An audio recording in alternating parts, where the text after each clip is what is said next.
শুভ সন্ধ্যা। অনেক দিন পর সেই মঙ্গলবার লাস্ট আপনাদের সঙ্গে দেখা হয়েছিল, কারণ বুধবার থেকে শিলিগুড়িতে এখন চাপ বেড়েছে। উত্তরবঙ্গ, নর্থ বেঙ্গলে এখন একটা নয়, তিনটি চেম্বার কমপ্লিট করে আসতে হয়। কেন? আপনাদের সুবিধার জন্য। কারণ যারা নর্থ বেঙ্গলে প্রচুর মানুষ আছে, যারা পাহাড়ি অঞ্চলে থাকে, তাদেরও অসুখ বিসুখ হলে বড় কোনো হসপিটালে পৌঁছাতে পারে না, এবং কাছাকাছি এমনই কিছু হাতুড়ি মার্কা ট্রিটমেন্ট চলে যেখানে মানুষকে মেরে ফেলে একদম। তো তাদের অনুরোধেই করতে হলো, তাই আগে একদিন গিয়ে ফিরে আসতাম, আবার আপনাদের সঙ্গে দেখা হতো। কিন্তু এখন 2-3টে দিন স্টে করে তারপর আসতে হয়, কারণ অত বড় একটা নর্থ বেঙ্গল একদিন গিয়ে ফিরে এসে কভারেজ করা যায় না। তবে বন্ধুগণ, আর 3টি দিন পরেই আছে সেই দিন, স্বাধীনতা দিবস, 15 অগস্ট। যে ছেলেটি রাস্তার ধারে ভিক্ষে করে, ফুল বেচে,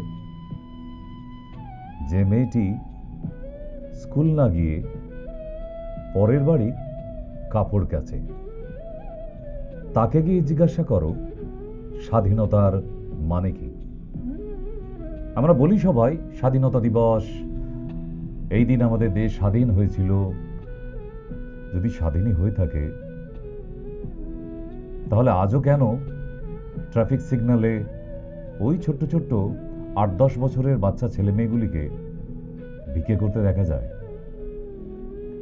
যদি স্বাধীনতাই আমরা বলি, তাহলে কেন স্কুলে না গিয়ে স্কুল পড়ুয়ারা কখনো চায়ের দোকানে প্লেট ধোয়, আর কখনো মানুষের বাড়ি গিয়ে বাসন মাজে? তাকে গিয়ে জিজ্ঞাসা করো স্বাধীনতার মানে কি।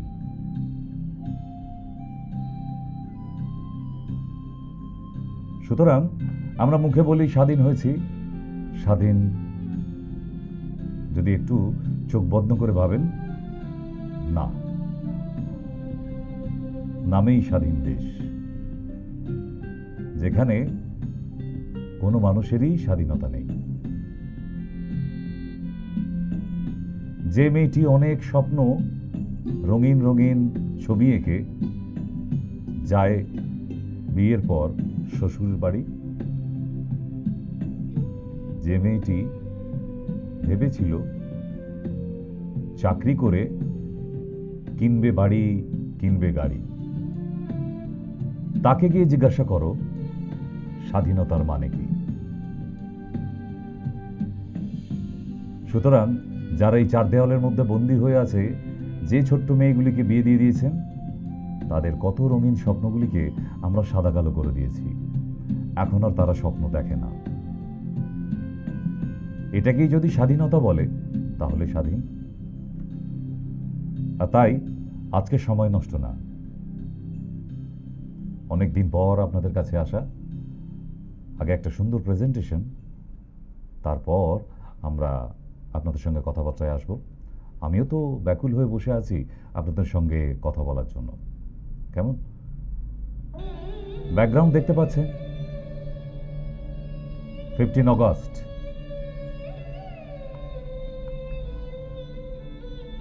সুন্দর করে লিখে দিয়েছে 15ই অগস্ট, আর এদিকে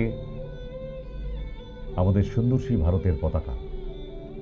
এই ছবিগুলি দেখে আর একটু বুঝতে অসুবিধা হয় না যে 15ই অগস্টকে ইঙ্গিত করছে। হ্যাঁ, 15ই অগস্ট সেই আমার শুরুর দিন থেকে, 2000 সাল থেকে প্রফেশনালিজম, এই 15ই আগস্টটা কোনোদিন বাদ দিইনি। আবার একটি ডেট আছে যেটা মহালয়ার দিন, কারণ এইরকম সারা বছরে কিছু বেছে নেওয়া দিন আমরা মেডিকেল ক্যাম্প করে থাকি। এবছরও হবে দমদমে। মেডিকেল ক্যাম্পে অনেক কিছু আপনাদের দেবার সেই সামর্থ্য আমার নেই, তবে এইটুকু সামর্থ্য আছে। একটা ফিজ কাটলে একটা ফিজে দুজন দেখাতে পারবে, কারণ এই দিনটির জন্য তো অনেক মানুষ অপেক্ষা করে বসে থাকে। আসতে অসুবিধা নেই সবার জন্য। আমার ডেল্টার যে সমস্ত পরিবারের মানুষরা আছে তারা তো আসবেই, তাদেরকে আলাদা করে আর নিমন্ত্রণ পত্র দিতে হবে না, তারা তো আমার পরিবারের লোক। আশা করব সেদিন সবাই আসবে। হ্যাঁ, আর কিছু না দিতে পারি, একটি সুন্দর পতাকা, ব্যাচ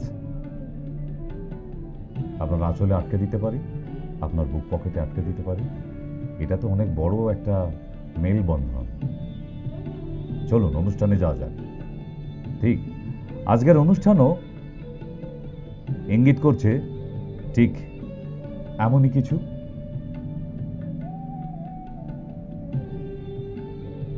যেটা আমরা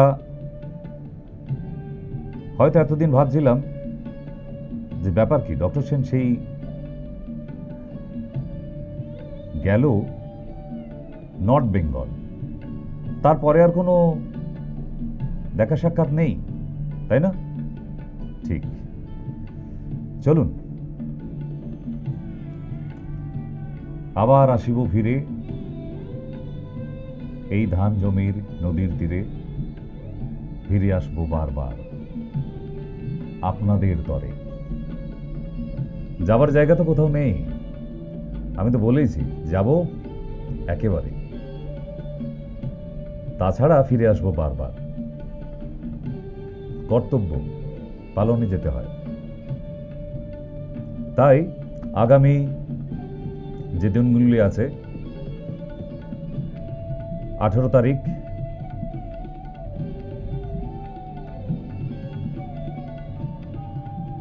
আবার একটি ডিস্ট্রিক্ট চেম্বার আছে, এবারে পরপর আছে, এর মধ্যে আর কোনো ছুটি নেই। ঠিক 14 তারিখ আছে আরামবাগ, 18 তারিখ আছে রায়গঞ্জ। হ্যাঁ, আপনারা যেমন যেমন বলেছিলেন যে স্যার যদি আরামবাগে একটি চেম্বার হতো, আবার মানে একটা সময় ওখানে পোস্টিং ছিলাম, আবার ঘুরে ফিরে পৃথিবী যে গোল, আবার ঘুরে ফিরে সেখানে দেখা হবে আবার আপনাদের সাথে। ঠিক হুগলি ডিস্ট্রিক্টে মাত্র একটি চেম্বার এখন, আরামবাগ, এবং সেটা 14 তারিখ স্বাধীনতা দিবসের ঠিক আগের দিন। আর 18 তারিখ সোমবার পড়েছে রায়গঞ্জ, কারণ ওখানকার মানুষকে কষ্ট করেও আবার শিলিগুড়ি যেতে হতো। সুতরাং না, আপনাদের কষ্ট করতে হবে না, আপনারা শুধু পৌঁছাবেন। আমি আমার সাধ্যমতো চেষ্টা করছি আপনাদেরকে যতটা পরিষেবা দেওয়া যায়, আমার যতটুকু জ্ঞানগম্য দিয়েছে ওপরওয়ালা। আমি এমন কিছু নামি দামি বিরাট ডক্টর নই, কিন্তু তবুও যতটুকু পারি বাই হার্ট চেষ্টা করি আপনাদের জন্য। ভগবান তো নই যে রুগী এলেই সবাইকে সারিয়ে দিতে পারবো, না, চেষ্টা করি। ঠিক, তাহলে দেরি না করে আমরা যাই আজকের প্রেজেন্টেশনে। ঠিক এমনই কিছু।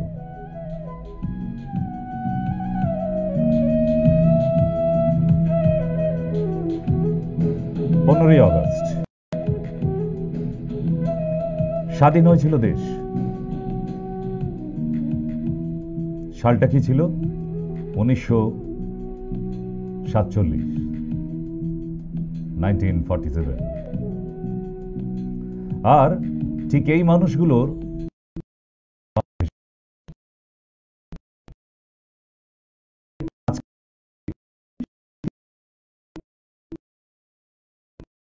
মুঘল সাম্রাজ্য 1600 বার আক্রমণ করেছে, 1600 বার, 1600 টাইমস। তারপরেও আজকে সোনার ভারত। তারপরে ইংরেজরা একটা বছর নয়, দুটো বছর নয়, 300 বছর রাজত্ব করে গেছে, এই মানুষের উপর অত্যাচার করে গেছে, ভারতীয়দের উপর। সুতরাং অত্যাচারিত হতে হতে এখন গা সওয়া হয়ে গেছে। আর কারোর অত্যাচার এখন বর্তমানে খুব একটা গায়ে লাগে না। তাই এই মানুষগুলোর মুখ বারবার ভেসে ওঠে। কেন? কারণ জীবন যুদ্ধে নিজেদেরকে বিসর্জন দিয়েছে ঠিক এই মুখগুলোই। ট্রান্সফার করা হোক।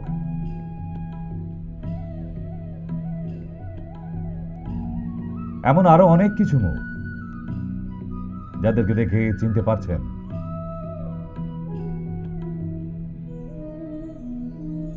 ঋষি অরবিন্দু, নেতাজি সুভাষচন্দ্র বোস, প্রীতিলতা ওয়াদ্দার, চিত্তরঞ্জন, ক্ষুদিরাম, আরো অনেক মুখ।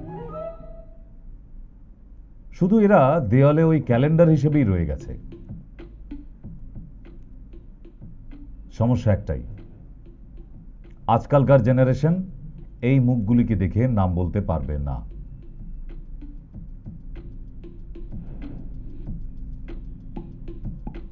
ঝাঁসি রানী লক্ষ্মীবাইয়ের আমলে তখনও কম অত্যাচার হয়নি ইংরেজদের। তারা যে সমস্ত শাস্তি দিত, গায়ে কাঁটা দিয়ে ওঠার মতো। এমনই কিছু লোমহর্ষক মুহূর্ত আমরা পেরিয়ে এসেছি। এমন এমন পানিশমেন্ট যেগুলো কল্পনা করলে আপনার রাতে ঘুম আসবে না। ঠিক সেই জন্যই বলা আপনাদের, অন্তত একটা দিনের জন্য আমরা দেশের জন্য দিতে পারি। 365টা দিন আমরা দেশের জন্য কি করেছি বলুন তো? আপনি তো আপনার রোজকার রোজনামচা ডিউটি করে যাচ্ছেন, ছুটির দিনে ইলিশ মাছের ল্যাজ দেখা যাচ্ছে, সঙ্গে পুঁই শাক, একদম সুন্দর বাঙালি বাবুয়ানা হয়ে বাজার করে গিন্নির হাতে দিয়ে দিচ্ছেন। দেশের জন্য ভাবলাম কোথায়? আবার মাঝে মধ্যে বলি, এই দেশে আর থাকা যায় না গো। যান না, কোথায় জুটেছে, কোথায় জুটছে আপনাদের জন্য। এমন কোন দেশ আছে যে এমন ভাবে আপনাদের সুন্দর করে লালন পালন করে রেখে দিতে পারে? তাই না? তো সেই জন্যই বলা যে একটা দিন দেশের জন্য ভাবুন।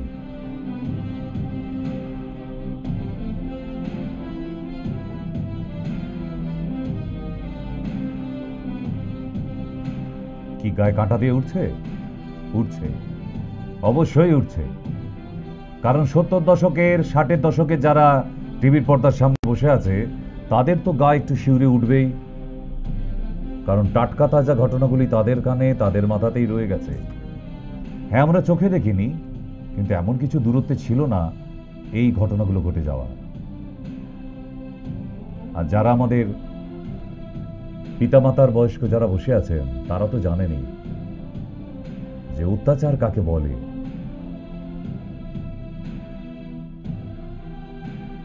সেই দিনগুলো আজও ভোলার নয়।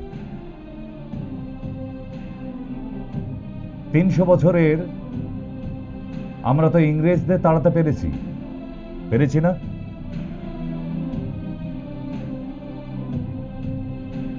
আর ইংরেজদের তাড়িয়ে এখন আমরা ছেলে মেয়েদের আবার লন্ডনে পড়াশোনা করতে পাঠাই।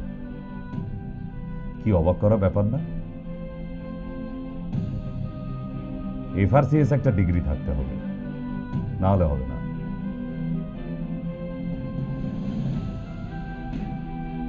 তিনশো বছর আমরা ইংরেজদের তো তাড়ালাম, কিন্তু অনেক কিছু আমরা এখনো তাড়াতে পারিনি। আজকে দেশ এত উন্নতি করার পরেও আমরা আমাদের ছেলে মেয়েদের বিদেশে পড়াশোনা করিয়েও, নাসায় আজকে ভারতবর্ষের এত ছেলে মেয়ে চান্স পেয়েও, মেডিকেল সায়েন্স এত উন্নত হয়েও আজকে আমরা 300 বছরে ইংরেজদের তাড়ালেও অনেক কিছু তাড়াতে পারেনি। তাদের মধ্যে ক্যান্সার।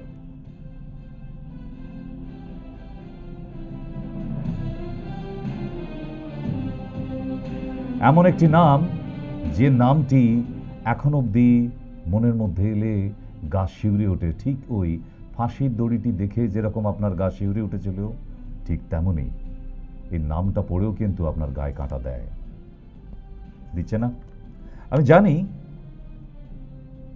যারা নিজেদের বাড়িতে এই ক্যান্সার পেশেন্ট নিয়ে ঘর সংসার করেছেন, যারা হসপিটাল ঘর করেছেন, তাদের ক্ষেত্রে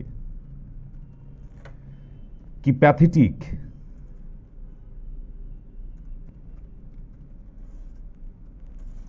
সেটা বুঝতে পারি। কেন বলুন তো? কারণ এটার কোনো ট্রিটমেন্ট নেই, সারা পৃথিবীতে এর কোনো ট্রিটমেন্ট নেই। আর সেজন্যই আমরা এখনো তাড়াতে পারিনি। ওই অত্যাচারিত ইংরেজদের আমরা তাড়াতে পারলাম, কিন্তু ক্যান্সারকে তাড়াতে পারলাম না।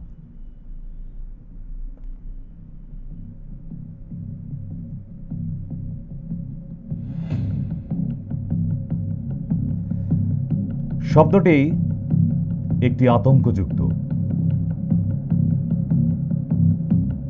যা শোনা মাত্রই মানুষ অর্ধেক মারা যায়।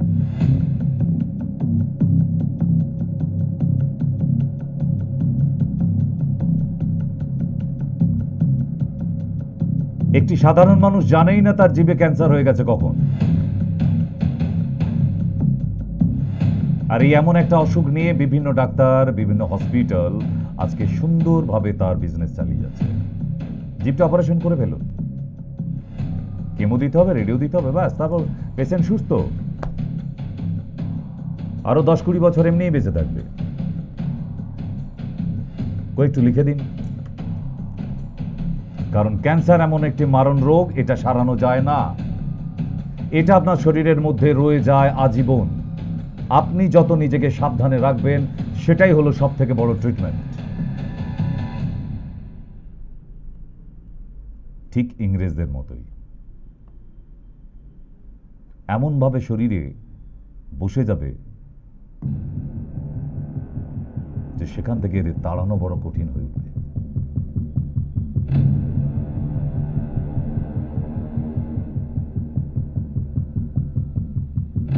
শুধু আমাদের বোঝার ভুলে যখন যে সময় মেডিসিন যেটা দেওয়া দরকার ছিল আমরা দিইনি। আমরা ভেবেছি কোথায় নিয়ে যাব, টাটায়, কলকাতা টাটা না মুম্বাই টাটা, ভেলোরে যাব না দিল্লি এমসে যাব, না উড়িষ্যার এমসে যাব, না কল্যাণীর এমসে। এই ভাবতে ভাবতে তার শরীরে ক্ষতবিক্ষত হয়ে ছড়িয়ে যায় এই ক্যান্সারের পোকা। আপনি যতক্ষণ ডাক্তারের সঙ্গে ডিসকাশন করছেন, ততক্ষণ আপনার বাবার জিভে কয়েক মিলিয়ন্স ক্যান্সারের পোকা ছড়িয়ে যাচ্ছে, because it's spread very fast. সুতরাং এটার সঙ্গে সমঝোতা করা যায় না। আমি আমার পেশেন্টদের বারবার বলি, ওষুধ যেভাবে যখন দরকার সেটা দিতে হবে।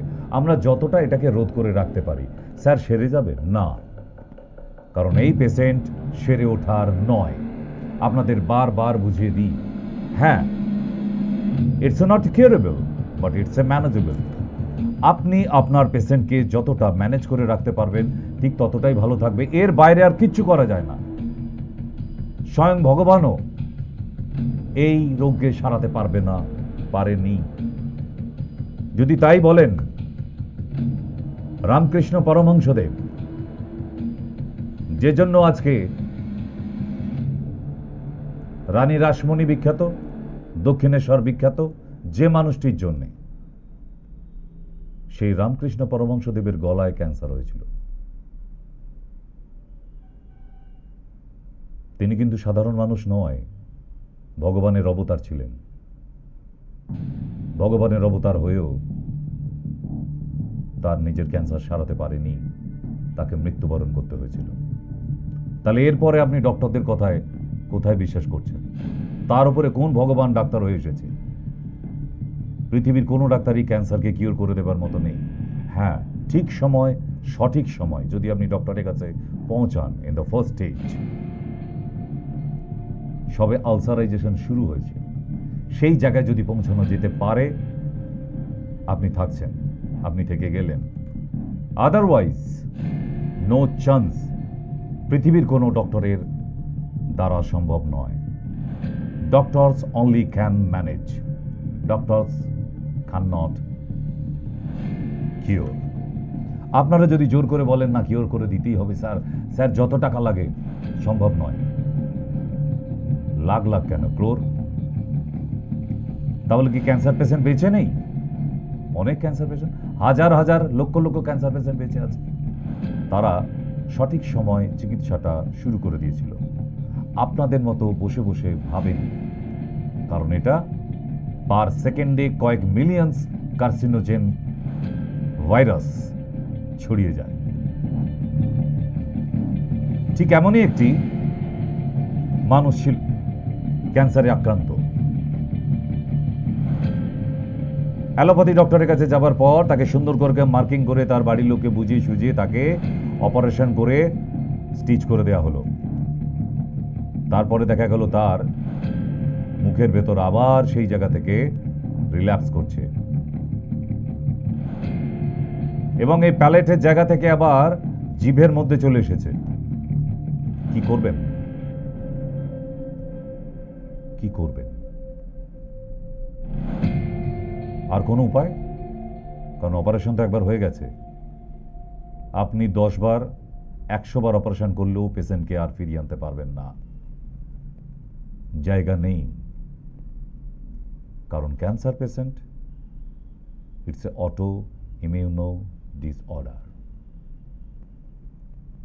যে মানুষটার শরীরে ইমিউনিটি নেই, সেই মানুষটাই কিন্তু আস্তে আস্তে আস্তে আস্তে ক্যান্সারে আক্রান্ত হবে। মদ্যপান অনেকেই করছে,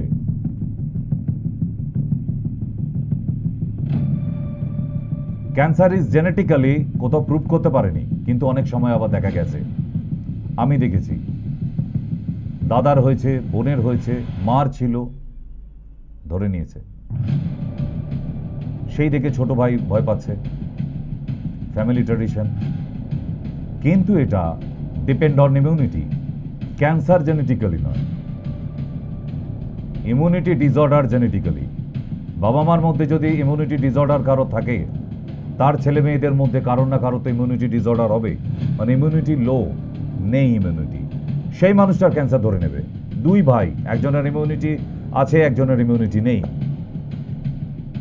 যার ইমিউনিটি নেই সেও মদ্যপান করে, যার ইমিউনিটি আছে সেও মদ্যপান করে। দুই ভাই সন্ধ্যা হলেই একদম গ্লাসে ঢেলেই চিয়ার্স। কিন্তু দেখা গেল একটি ভাইয়ের ক্যান্সার ধরে নিল আর একটি ভাইয়ের ক্যান্সার ধরেনি। বাবা ক্যান্সারে আক্রান্ত হয়ে মারা গিয়েছিল। ডাক্তারের কাছে যাবার পর বলবে এটা জেনেটিক্যালি হয়েছে। No, immunity disorder genetically. যার ক্যান্সার ধরে নিয়েছে যে ভাইটির মধ্যে, তার ইমিউনিটিটা ক্যারি ফরওয়ার্ড হয়েছে নেক্সট জেনারেশনে। এবং ক্যান্সার কোনোভাবেই ছোঁয়াচে নয়। একটা ক্যান্সার পেশেন্টের সঙ্গে একই থালায় ভাত খেতে পারা যায়, কোনোভাবেই ছোঁয়াচে নয়। তাহলে এখানে আবার জীবে ধরার পর তো আর কোনো জায়গা নেই। এবার কি করবেন মানুষটাকে নিয়ে? একটা উপায় বের করেছি আমি, এতদিন যাবৎ 25টা বছর হয়ে গেল। ক্যান্সারে সেই বেঁচে ফিরে আসতে পারবে যে ক্যান্সারের সিমটম সম্বন্ধে যার একটু নলেজ আছে। জিভে আলসার হয়েছে, ঘা হয়েছে, ইমিডিয়েট ডক্টর দেখিয়ে ওই আলসারটাকে সারান। ওটা যদি বাড়াবাড়ি হয়ে যায়, দাঁতের ধার লেগে লেগে ক্ষত হতে থাকে, দীর্ঘদিন অবধি যদি ওটা রয়ে যায়, ওটাই ক্যান্সারে কনভার্ট হয়ে যায়। আবার তার উপর দেখতে হবে তার ইমিউনিটিটা ঠিক আছে কিনা, ভিটামিন B12 ঠিক আছে কিনা, ভিটামিন B6, B9, B17। যা শরীরে B17 থাকবে,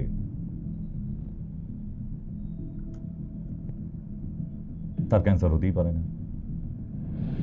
একমাত্র ক্যান্সারের পোকাকে B17 ঘায়েল করতে পারে, যেটা এখনো অব্দি আবিষ্কার করে উঠতে পারা যায়নি। রিসার্চ চলছে, আয়ুর্বেদ সেকশনেও চলছে, অ্যালোপ্যাথি সেকশনেও চলছে।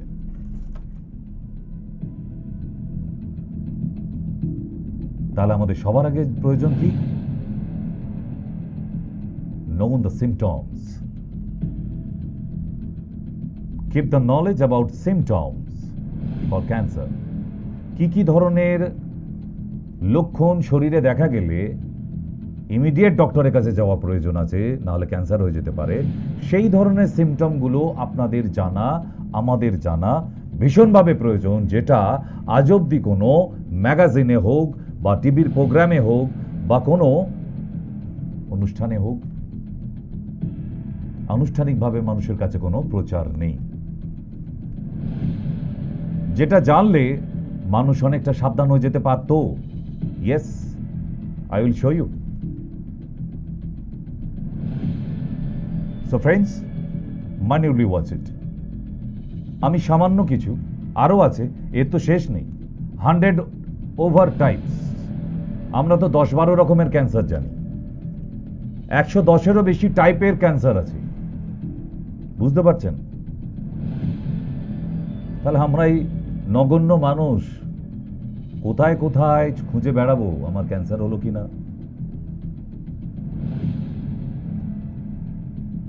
So friends, watch it minutely. What the symptom and sign.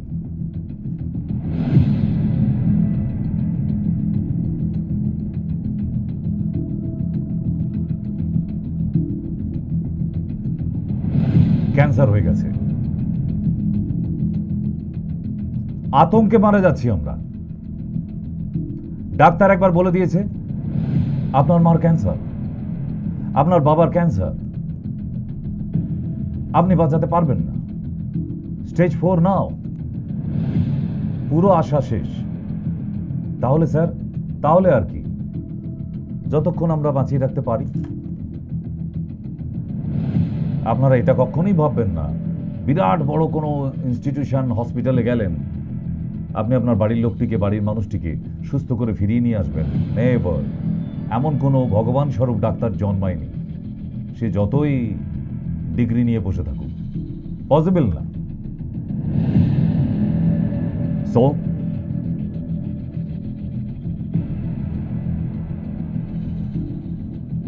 এখন ডাক্তার আপনাকে বলে দিয়েছে যে আপনার ক্যান্সার, আপনি ওটাই ভাবতে শুরু করে দিয়েছেন, আর বোধহয় আমি বাঁচবো না, আমার ভবলীলা সাঙ্গ, তাই তো? কিন্তু কেন? কারণ আপনি যেই টেনশন করা শুরু করে দিলেন, আর কদিন বাদে আপনি হার্ট ফেল হয়ে মারা যাবেন। আর সব থেকে মজার ব্যাপার হলো, পৃথিবীর কোনো ক্যান্সার পেশেন্ট ক্যান্সারে মরে না, সব হার্ট ফেল হয়ে মারা যায়। কেউ যন্ত্রণায়,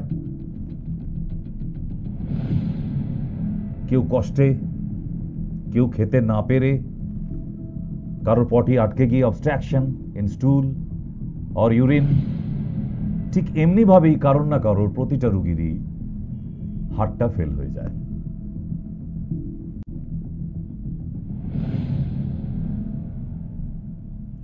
নাম্বার 1, এই আতঙ্কটাকে মন থেকে সরান।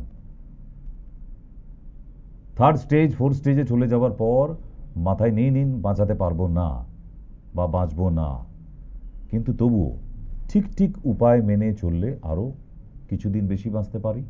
আপনাকে মেনে নিতে হবে, মেনে নিতে হবে এটা। তাছাড়া ইউ হ্যাভ নো ওয়ে, আর কোনো রাস্তা নেই তো। আমি তো বললাম, টাকার বস্তা ঢেলে দিলেও কোনো ডাক্তার ওই মানুষটিকে বাঁচিয়ে তুলতে পারবে না যখন 3rd বা 4th স্টেজে চলে গেছে। ঠিক এমনি ভাবে ছেলেটি ডাক্তারের কাছে যাবার পর, মা ভর্তি আছে, তাকে যখন প্রথম ডাক্তার বলল যে আপনার মার ক্যান্সার, মাথায় হাত দিয়ে সোফায় বসে পড়ে। ইস, মার ক্যান্সার ধরা পড়ব, মাকে আর বাঁচাতে পারবো না। তবুও ছেলেটি দৌড়ে গিয়ে ডক্টরকে বলেছিল, ডক্টর কোনো কি উপায় নেই? বললো হ্যাঁ, একটা অপারেশন করলে হয়তো খানিকটা দিন বাঁচিয়ে রাখা যেতে পারে। সে তাই চেষ্টা করলো।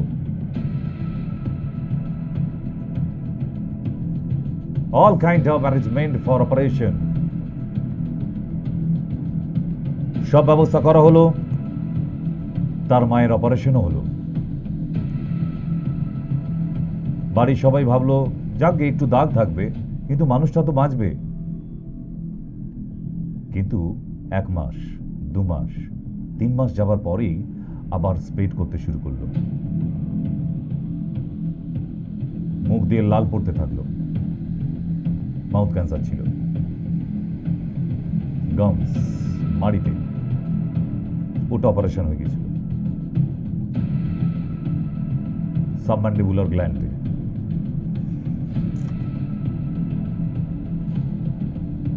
আবার লাল ঝরতে ঝরতে এমন একটা পর্যায়ে এলো যে আর খাবার খেতে পাচ্ছে না। So once again PET CT scan. ডক্টরকে রিপোর্ট করায় ডক্টর আর কি করতে পারে, সে বলল আর একটা পেট সিটি স্ক্যান করা হোক। তখন অবধি ঠিক ছিল, পেট সিটি স্ক্যান করে দেখা গেল cancer is spread in throat, গলায় চলে এসছে, লাংসে প্লুরেসি হচ্ছে, আই মিন জল জমে যাচ্ছে, লাং অলসো ইনফেক্টেড, খেতে পাচ্ছে না, অলওয়েজ ভমিটিং ভাব, একটা বমি ভাব আসছে। তার মানে এখানে অপারেশন করার পর সে আস্তে আস্তে আস্তে আস্তে নিচের দিকে নামতে শুরু করেছে। যেটা পেট সিটি স্ক্যানে এসেছে, এই যে চেহারাটা দেখছেন পেট সিটি স্ক্যানে, তার পরের ছবিতে দেখুন মানুষটা একটা মাসের মধ্যে শুকনো বাঁশপাতার মতো দড়ির মতো হয়ে যায়। দেখুন ভালো করে। এবং ঠিক 7 দিন যায়নি, 1 দিন 2 দিন 3 দিনের পর হার্ট ফেল। কারণ খাওয়াটা বন্ধ হয়ে গেছিল। এটাও শুনে রাখুন, যে মানুষটির খাওয়া বন্ধ হয়ে যাবে ক্যান্সার পেশেন্টের, তাকে আর আপনি কোনোভাবে তুলে দাঁড় করাতে পারবেন না। কেন? একটা ক্যান্সার পেশেন্টের প্রচুর পরিমাণে ফুড দরকার হয়, কারণ এত বড় একটা রোগের সঙ্গে লড়তে গেলে তার শরীরের ইনার স্ট্রেংথ, সেই স্ট্রেংথটা দরকার, আর প্রচুর পরিমাণে ইমিউনিটি যুক্ত খাদ্য। সেইগুলো না খাইয়ে মানুষটা খেতে পারে না, কারো কারো রাইস টিউব হয়ে যায়, শেষ, হার্ট ফেল হয়ে যায়।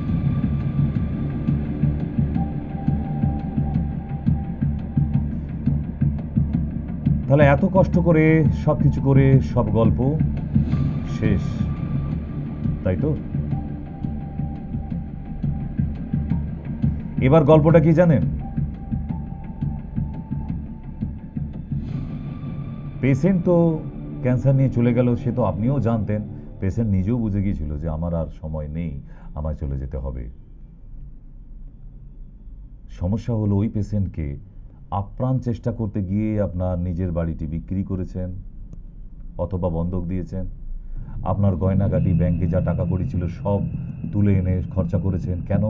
মানুষটা মা তো, তাকে ফিরিয়ে আনার জন্য, তাকে যতটা ভালো রাখা যায় সব করার জন্য।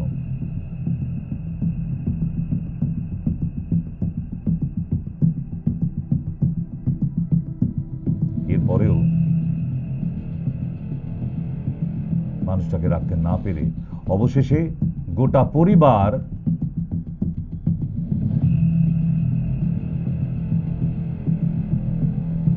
রাস্তায়, বাচ্চা কাচ্চা, ভাই বোন, স্ত্রীকে নিয়ে রাস্তায়। কিছুই তো নেই, আপনি তো নিঃস্ব করে নিজেকে চিকিৎসা করিয়েছিলেন। ক্যান্সার ঠিক এমনই একটি রোগ।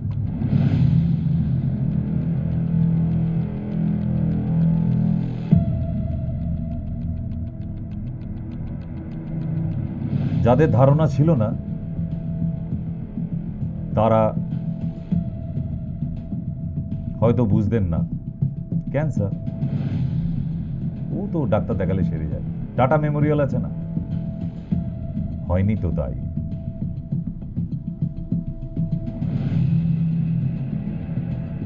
তাই যারাই পেশেন্ট নিয়ে দৌড়াদৌড়ি করেছে, ভুগেছে, একমাত্র তারাই জানবে যে পেশেন্টটার কষ্ট কি, আর হাজার চেষ্টা করেও তাকে ফিরিয়ে আনতে পারলাম না। শুধু দুটি চোখ চেয়ে আপনার দিকে তাকিয়ে থাকবে, কথা বলতে পারবে না, বাঁচার ইচ্ছায়। আর 2 দিন যদি বেশি বাঁচতে পারত। It's so pathetic. এই দৃশ্য সহ্য করা যায় না। যারা এই পেশেন্টের নিয়ে ঘর করেছে, দৌড়াদৌড়ি করেছে, একমাত্র তারা জানে।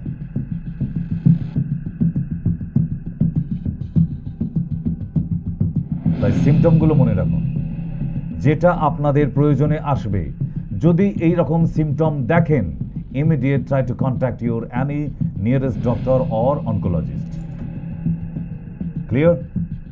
So watch it.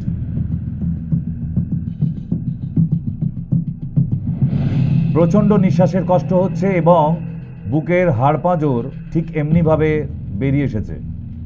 চেহারা এরকম ক্ষীণ হয়ে যাচ্ছে। It's cancer, symptom of cancer. Immediate contact করুন ডক্টরের সঙ্গে।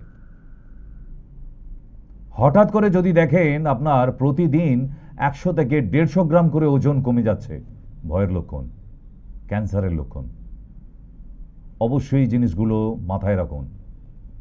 এবং যদি সকালবেলা উঠে কোনোদিন দেখেন দাঁত মাজতে গিয়ে আপনার দাঁতের মাড়ির ভিতরে এইরকম একটা ছোট্ট মাংসপিণ্ড দেখা যাচ্ছে, সিস্ট বা টিউমারের মতো, সেটা নিয়ে আর জিভ দিয়ে ঠেলাঠেলি না করে, হাত দিয়ে টেপাটেপি না করে ইমিডিয়েট ডক্টরের কাছে যান যদি বাঁচতে চান। কারণ আপনারা তো আবার ইউটিউব ডাক্তার, ইউটিউব দেখে সব শিখে গেছেন, ডাক্তারিটাও করে ফেলছেন। ইউটিউব দেখে জানতাম আলু পোস্ত বানানো যায়, তাই না? হ্যাঁ, সর্ষে বাটা দিয়ে ইলিশ বানানো যায়, কিন্তু ইউটিউব দেখে আবার ক্যান্সারেরও ট্রিটমেন্ট করে ফেলছে, এরকমও কিছু পেশেন্ট আছে। আমার কাছে সব এসে জোটে দেখি। এই জীবনে অভিজ্ঞতা অনেক, নানান ধরনের স্যাম্পেল দেখেছি আমি। সেই ইউটিউব দেখে ক্যান্সারের ট্রিটমেন্ট করছে। ঠিক তাহলে ঠিক এই ধরনের যদি সকালবেলা উঠে দেখেন যে দাঁতের মাড়ির ভেতরে সিস্ট হয়েছে বা টিউমার হয়েছে, প্লিজ ডক্টরের কাছে যান। অথবা দাঁতের উপরের মাড়িতে ঠিক এইরকম ফোলা অংশ অথবা ছোট্ট অংশ, বাঁদিকে চিত্রটা দেখুন, একটু ফ্যাকাশে রঙের, মাড়ির কালার থেকে একটু লাইট। নিজেরা পাকামো করবেন না, ডাক্তারের সাথে কন্ট্যাক্ট করুন। অথবা আপনার শরীরের গোড়ালির মধ্যে যদি এরকম ফোলা অংশ দেখেন, অথবা হাতের চেটোর মধ্যে এরকম অংশ দেখেন, এগুলি ক্যান্সার। এগুলোকে নিয়ে পাকামো নিজেরা করবেন না, ডক্টরকে দায়িত্ব দিন। জিভের মধ্যে যদি এইরকম গুটি মতো হয়ে ওঠে, পুঁজ নেই, রক্ত নেই, কিছু নেই, স্যার আমার তো পুঁজ আসে না, রক্ত আসে না, তাহলে এটা তো এমনি সেরি যাবে।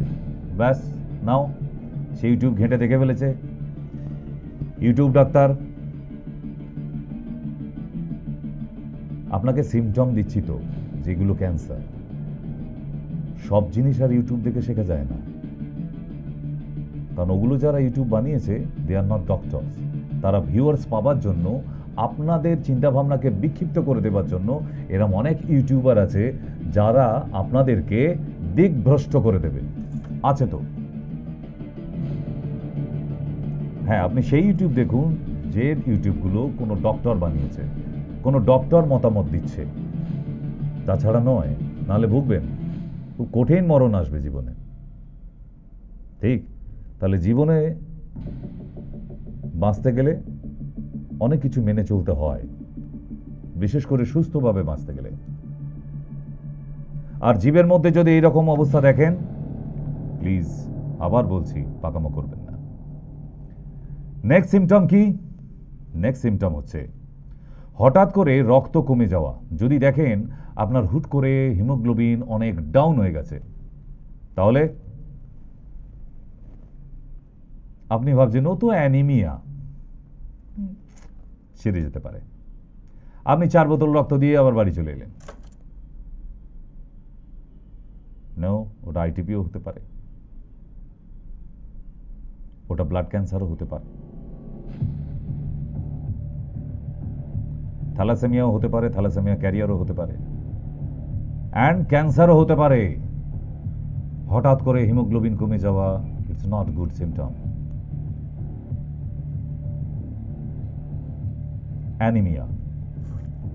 যদি অ্যানিমিয়া হয় তার সাথে আপনার ঝিমুনি ভাব এবং এনার্জি লেস থাকবেন,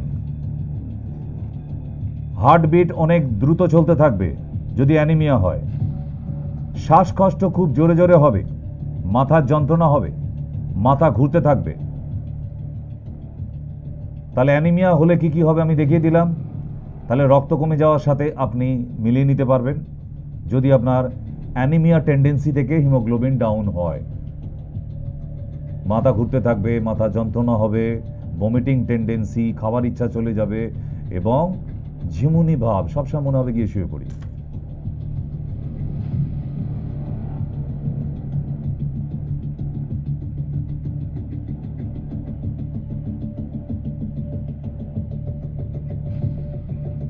অহেতুক রক্তপাত, যেমন কারোর নাক দিয়ে রক্তপাত হঠাৎ করে এক থোকা রক্ত বেরিয়ে এলো, কারোর মুখ দিয়ে, কারোর কান দিয়ে, কারোর প্রস্রাবের সঙ্গে, কারোর পায়খানার সাথে, অথবা যাদের মেনস্ট্রুয়েশন সাইকেল চলছে আনলিমিট, 1 মাস যাবৎ ব্লিডিং হয়েই চলেছে,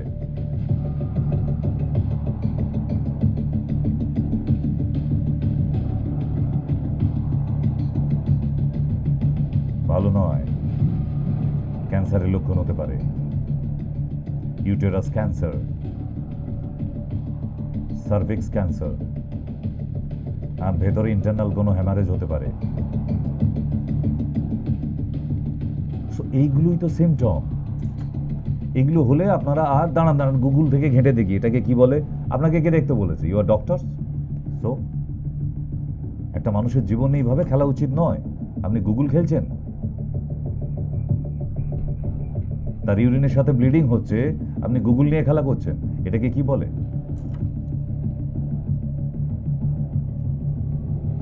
খাবার খেতে গেলে গলায় ব্যথা পাওয়া,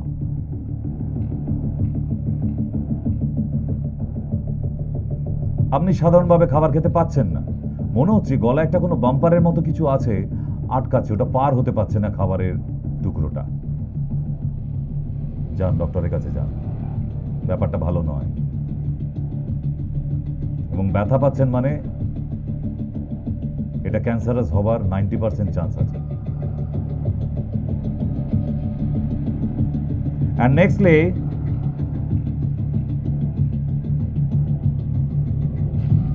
খাদ্য নালী,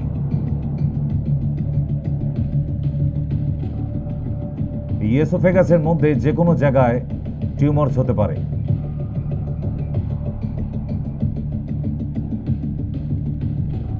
ঠিক ছবিতে যেমন দেখিয়েছি, বমি ভাব সবসময় একটা, ইনডাইজেশন, যাদের খাবার দীর্ঘদিন ধরে হজম হচ্ছে না, বমি বমি ভাব থাকছে, ডক্টরকে দেখান। আপনার পেটের ভিতরে ভালো কন্ডিশন নেই।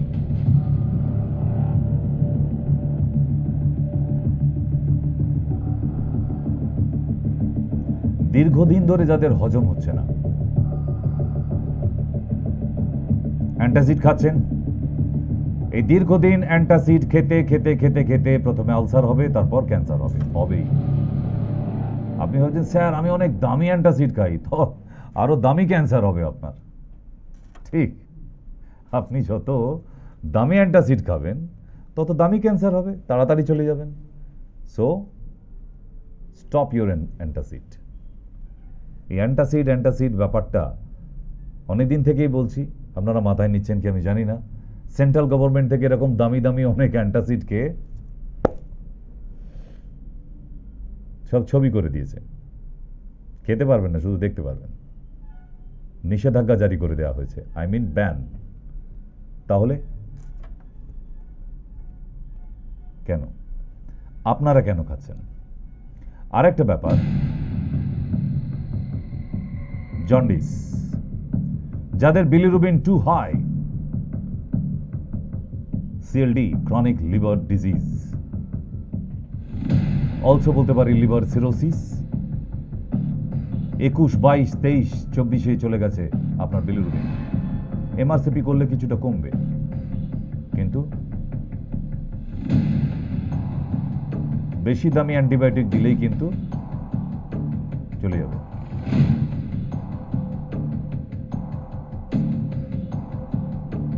তাই জন্ডিস শুরুর মুহূর্ত থেকেই। সিমটম কি? দেশলাই কাঠি জ্বালার পর কাঠিটা নিভে গেলে যে বারুদের গন্ধটা বেরোয়, আপনি নিয়ে দেন, দারুণ ভালো লাগবে, আপনার জন্ডিস আছে। টু হুইলার বাইক স্টার্ট হয়ে চলে যাবার পর যে পেট্রোলের ধোঁয়াটা রয়ে যায়, নীল ধোঁয়াটা, নীল কালোটা না, ওটা আপনার দারুণ ভালো লাগবে, দারুণ লাগছে, আপনার জন্ডিস আছে।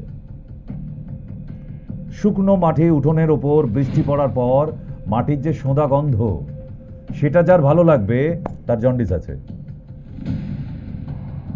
ধান সিদ্ধ করলে একটা সুন্দর ভেপার মিষ্টি গন্ধ বেরোয়, সবার লাগে না এটা নাকে, যাদের ভালো লাগে তাদের জন্ডিস আছে।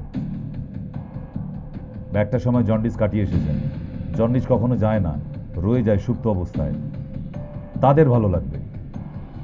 নতুন বই কিনে আনার পর পাতা উল্টালে গন্ধটা অনেকে নেয়, দেখবেন নতুন বইয়ের পাতার একটা ভালো গন্ধ ছাড়ে, তাদের জন্ডিস কোনো সময় ছিল, নাহলে আছে এখনো, বিওয়ার, যে কোনো সময় ফিরে আসতে পারে। তাহলে জন্ডিসের এতগুলো সিমটম বলে দিলাম। এবং colour already changed. Common symptom and common science, colour change হয়ে যাবে আপনার হাতের চেটোর,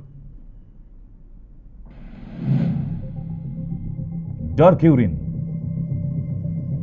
পেল স্টুল, পেটে যন্ত্রণা হতে থাকবে, খিদে চলে যাবে, ওজন কমতে থাকবে, স্কিনের কালার ইয়েলো হয়ে যাবে, চোখ হলুদ হয়ে যাবে, আর কত বলতে হবে। এমনিভাবে পেটের যন্ত্রণা নিতে নিতে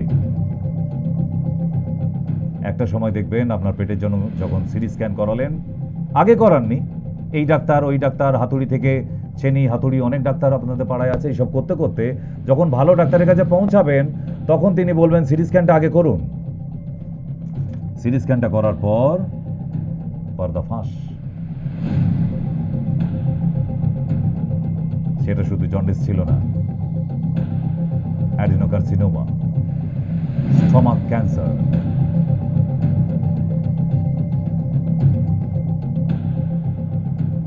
এই যেমন আমরা আর্থারাইটিস নিয়ে অনেক আলোচনা করেছি, আপনারা জানেন। এখন আর্থারাইটিস কি আমার অনুষ্ঠান দেখে দেখে অনেকে বুঝে গেছেন। করকম হয় arthritis? 4 type basically: osteoarthritis, rheumatoid arthritis, juvenile arthritis and polyarthritis. Clear? হাঁটুতে যন্ত্রণা হলে আমরা এখন ধরে নিই এটা তো আর্থারাইটিস হয়েছে। চলুন দেখি। সব সময় হাঁটুতে যন্ত্রণা এবং হাঁটু ফুলে উঠলেই অস্টিও আর্থারাইটিস ভাববেন না। এবং অনেক আর্থারাইটিস রোগীদের দেখবেন হাঁটুর পিছন দিকটা টিউমারের মতো অংশ একটা ফুলে ওঠে, তাকে বলা হয় পপলিটেল। দেখেছেন এইসব রোগীগুলো? পপলিটেল। হ্যাঁ, আমি হলদিয়াতে এই মুহূর্তে একজন আছে, কমে গেছে, আছে বললে ভুল, এসেছিল পপলিটেল নিয়ে, টিউমার একটা বড়, হাঁটু ঠিক পিছনটায়, ভালো করে হাঁটু মুড়ে বসতে পারতো না, এখন সেরে গেছে সে। কথা শুনে, কথা না শুনলে হবে না। তো এই আর্থারাইটিসে ভেবে হাঁটুটা ফুলে উঠেছে, সে ভেবেছিল যে আর্থারাইটিসই হয়েছে, বাট না, যে কোনো ফুলে ওঠা অংশই সবসময় আর্থারাইটিস নয়। এটাকে কি বলবেন?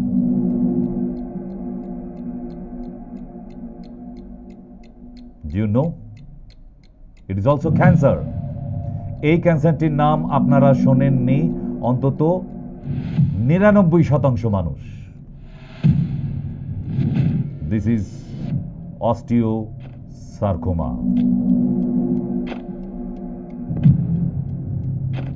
Osteosarcoma.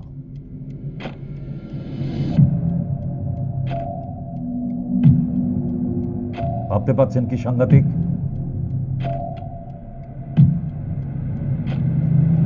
এমনও ক্যান্সার নিয়ে ঘর করতে হয়।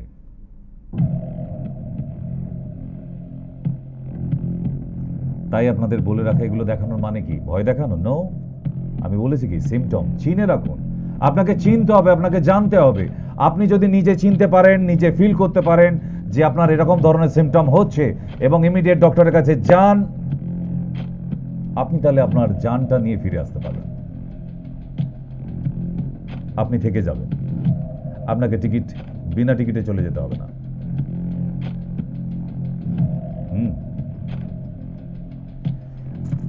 এরকম বেশ কিছু স্কিনে আছে।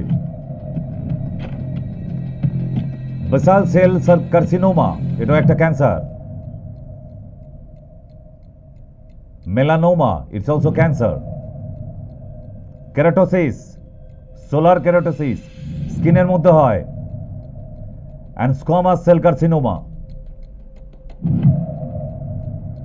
আর এগুলো আমাদের স্কিনে হলে আমরা কি করি? আমরা ডাক্তারি করি। কে চুন লাগাচ্ছি, কে হলুদ লাগাচ্ছি, কে লঙ্কা লাগাচ্ছি, কে জিরে গুঁড়ো, সব ডাক্তার হয়ে গেছি। ওগুলো দাঁত হাজা চুলকানিতে চলে, ক্যান্সারে নয়। তাহলে স্কিনের মধ্যে বেসিক্যালি এরকম 4 ধরনের ভয়ঙ্কর ক্যান্সার হয়। চিনে রাখুন, যাদের যাদের আছে ঘাঁটাঘাঁটি করবেন না, কারণ এই যে উপরের অংশটা দেখছেন, এটা আমাদের স্কিন ভেদ করে 7টা লেয়ার ভেদ করে নিচে শিকড় আছে। সেখান থেকে ট্রিটমেন্ট হলে তবেই এটাকে সারানো যেতে পারে, আদারওয়াইজ নয়। সোরিয়াসিস মানে সবসময় স্কিন ক্যান্সার নয়, বাট এগুলো একদম ডাইরেক্ট স্কিন ক্যান্সার। স্যাম্পেল আঁচিল হলে নখ দিয়ে, রেজার দিয়ে কেটে ফেলতে যাবেন না, মরণ আপনার দরজায় দাঁড়িয়ে আছে। সিমটমস, ভয় পাবেন না। এই পেশেন্ট সারিয়েছি, সারছে, আছে, শুরুর মুহূর্ত থেকে চলছে বলে তাই। চিনে রাখুন, শুধু আপনাদের চেনার জন্য আজকের এই অনুষ্ঠান। Don't get afraid. নেক্সট, যদি আপনার পিঠে এবং বুকে সমানভাবে একই জায়গায় ব্যথা হয়, মানে বুকেও যেখানটা ব্যথা হচ্ছে ঠিক সমান্তরালভাবে পিঠের দিকেও যন্ত্রণা হচ্ছে, ইটস ক্যান্সার। গ্যাসের ব্যথা ভেবে 12খানা অ্যান্টাসিড খেয়ে বসে থাকবেন না। যদি দেখেন ইউরিন করতে গিয়ে সকালবেলা প্রস্রাবের সঙ্গে রক্ত এলো, most probably it's cancer, maybe it's cancer, হতেই পারে প্রোস্টেট ক্যান্সার। প্রোস্টেটে ক্যান্সার হয়ে গেলে এইভাবে প্রস্রাবের সঙ্গে রক্ত আসে। দাঁত মাজতে গিয়ে যদি মাড়ি থেকে রক্ত এসে যায়, ক্যান্সারের লক্ষণ। তাহলে এখন প্রশ্ন হলো, এই গরিব মানুষরা কি ক্যান্সারের চিকিৎসা করাতে পারবেন? নিশ্চয়ই পারবেন।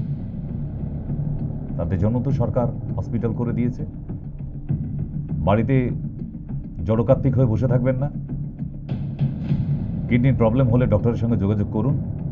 আর যদি ভাবেন যে শুরুর মুহূর্ত থেকে, শেষে নয়, শেষে আর লোক দেখানোর জন্য আয়ুর্বেদের কাছে গিয়ে লাভ নেই, শুরু থেকে যদি আসতে চান, তাহলে ক্যান্সার এমন একটা অসুখ যা সারা পৃথিবীর কোনো হাসপাতাল নেই রোগীকে সুস্থ করে বাড়ি পাঠাতে পারে এমন অ্যাসিওরেন্স দেবে। তাহলে কোথায় যাবেন এই ক্যান্সার রোগী নিয়ে? ক্যান্সারের এখন লেটেস্ট ট্রিটমেন্ট ইমিউনোথেরাপি। ক্যান্সারের এই কটা টাইপের ট্রিটমেন্ট হয়, 7 রকমের।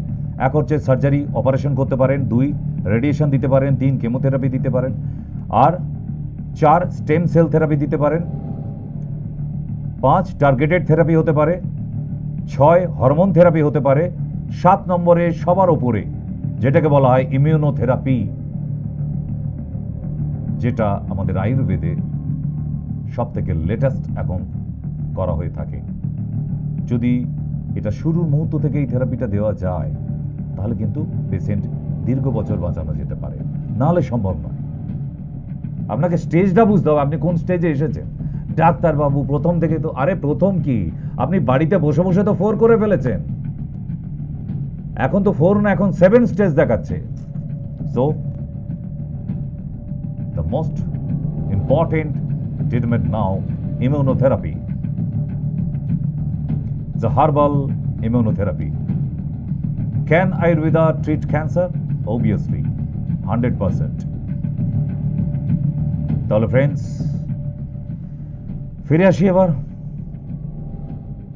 15ই আগস্ট মেডিকেল ক্যাম্প। ঠিক এমনই ভিড় হবে কিন্তু। এখন থেকে নাম লেখান, নিচে যে দুটি নাম্বার দেয়া আছে, আবার বলে দিই একবার, সতর্ক বার্তা। নিচের নাম্বার দুটি নোট করে রেখে দিন, ক্যাম্পিং এর জন্য বুকিং করার। যাদের যাদের ইচ্ছা হবে সবাইকে নিয়ে চলে আসুন। মেডিকেল ক্যাম্প 1+1, একটা টিকিটে দুজনকেই দেখাতে পারবেন। ক্লিয়ার? তাহলে আরেকবার আপনাদের জানিয়ে দিই, আমি জানি না, যদি অনুষ্ঠানটা ভালো লেগে থাকে তাহলে ফেসবুকে গিয়ে অবশ্যই আলাদা করে সেভ করে রাখুন। মাঝের মধ্যে দেখবেন কেন এই ভয়ঙ্কর অসুখটার বেশ কিছু সিমটম দেওয়া আছে। আমি আবার বলে দিচ্ছি, আমি অনেক বড় সড়ো ডাক্তার নই, বাট যেগুলো নিয়ে ট্রিটমেন্ট করি, যেগুলো ঘাঁটাঘাঁটি করি, সেগুলো সম্বন্ধে মানুষকে ট্রিটমেন্ট না পারি, সতর্ক তো করতে পারি। এটাও তো একটা ট্রিটমেন্ট। প্রিভেনশন বেটার দেন ট্রিটমেন্ট। সাবধানতা নিই, আমি ট্রিটমেন্ট করাই আর না করাই, তাহলেও তো সুস্থতা থাকা যায়, সেটাই করছি। তাই আগামী 14 তারিখ আরামবাগ আর 18 তারিখ রায়গঞ্জ দেখা হচ্ছে আপনাদের সঙ্গে। নাম লেখাতে থাকুন, নিচে আরামবাগ এবং রায়গঞ্জের নাম্বার যাচ্ছে। আপনাদের সুবিধার্থেই প্রতিটি জেলাতেই একটু করে চেম্বার করেছি, যতটা পারা যায় সার্ভিস দেওয়া যায়। যে কটা দিন আছি, ঠিক 25 সালের বেশি দিন বাকি নেই। ঠিক, তাহলে 15ই আগস্ট আসতে ভুলবেন না। সারা ভারতবর্ষ ছুটি, আমাদের ছুটি নেই। আপনাদের জন্য সুন্দর একটা দিনে অনেকে বেড়াতেও যায়, পিকনিক করে, এমন একটা সুন্দর দিন। চলে আসুন আমাদের চেম্বারে, একসঙ্গে আনন্দ করব, ট্রিটমেন্ট করব, সময় কাটাবো। আমার চেম্বার মানে এটাই। ঠিক, যাবার সময় হয়ে এসছে, বিদায় নিতে হবে। আর ঘড়ি কাটা কি বলছে? তো লেডিস অ্যান্ড জেন্টলম্যান, আমাদের ফেসবুক পেজের নাম হচ্ছে সবই মায়া, সব ই মায়া। টাইপ করুন, দেখতে থাকুন। ভালো লাগলে প্লিজ একটু কমেন্টস করবেন, আপনাদের জন্যই আসি। কেমন? বিদায় নিচ্ছি, দেখা হবে আগামীকাল 12 সাল।